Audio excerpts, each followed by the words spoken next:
Hai, selamat datang. Hari ni kita nak kupas satu teknik yang sangat mudah tapi impaknya besar untuk kesihatan tanaman anda. Jom kita kenali apa itu sungkapan. Cuba fikir sekejap. Anda penat tak asyik kena cabut rumpai yang tumbuh balik, tumbuh balik? Geram kan bila tengok tanah kering kontang, lepas tu tanaman kesayangan kita pula layu sebab cuaca panas sangat? Mesti pernah rasa kan? Tapi, bagaimana kalau saya cakap ada satu je teknik yang sangat-sangat mudah boleh selesaikan semua masalah ni sekali harung? Menarik kan? Okey, jom kita bongkar rahsia ni. Apa benda sebenarnya sungkupan ni? Senang cerita, sungkupan atau mulching ni adalah proses kita tutup permukaan tanah tu. Bayangkan macam ni, kita bagi tanah kita satu selimut pelindung. Ya, selimut. Untuk lindung dia dari macam-macam benda. Dan sekarang, bahagian yang paling best. Apa faedah bila kita bagi tanah selimut ni? Jom kita tengok kuasa-kuasa hebat yang ada pada sungkupan. Bukan satu, bukan dua, tapi ada 8, ya? 8 manfaat utama yang boleh ubah terus cara kita berkebun. Dengar ni baik-baik. Pertama, ia kawal rumpai. Jadi, kuranglah kerja kita nak merumput. Kedua, ia lindungi tanah dari hakisan bila hujan lebat. Benih dan baja pun tak adalah senang-senang je hanyut. Yang paling penting, ia kekalkan kelembapan tanah. Jadi, tak perlu siram kerap sangat. Ia juga sejukkan tanah masa hari panas terik. Tanah pun kekal gembur, tak padat. Dan, bila bahan tu mereput, ia jadi baja percuma untuk pokok kita.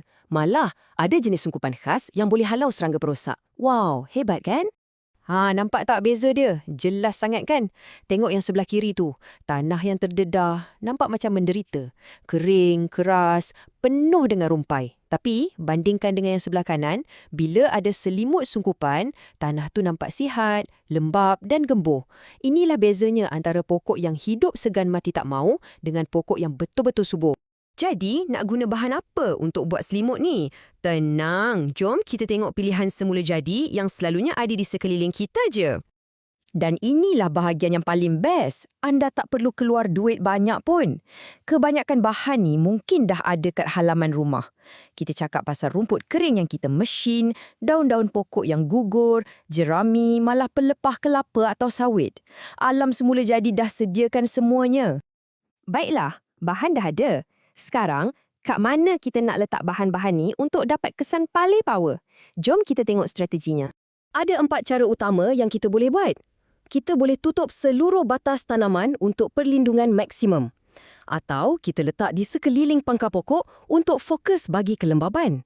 Kalau ada kawasan cerun, guna sungkupan ni untuk hentikan hakisan tanah.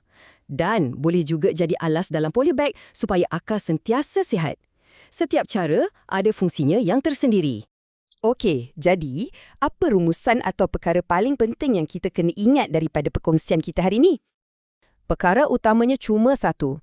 Sungkupan ni adalah cara yang paling mudah dan murah untuk dapatkan tanah dan tanaman yang lebih sihat dan lebih tahan lasak.